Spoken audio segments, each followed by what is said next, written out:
Pasopo Gunshine in my name. Itiniga again. City mine family.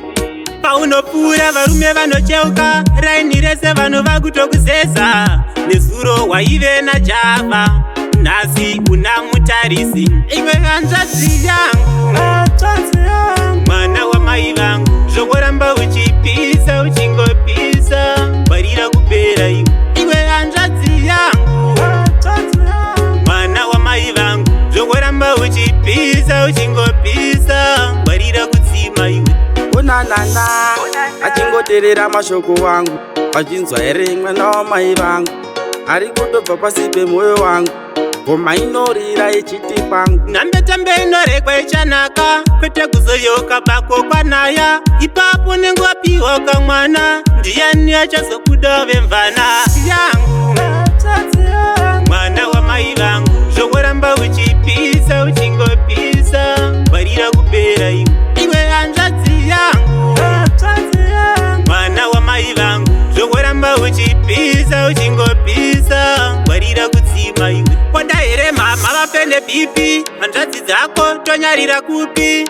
pangu ndareva ndapedza zvava kwauri kufuga nekuwarira ndogara nchikuudza panobuda zuva iko kasikirika koke kuchiva auzive kuti chakwana nguva unogarira utiburuka vanike njiva iwe hanzvadzi yangu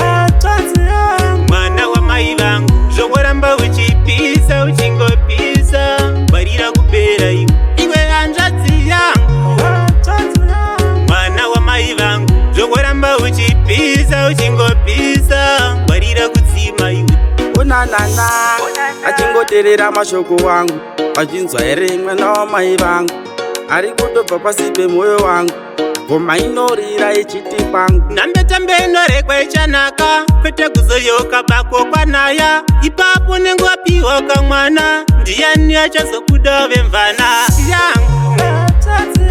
mwana wamai vangu zvokoramba uchipisa uchingopisa barira kupera iwe hanzvadzi yangu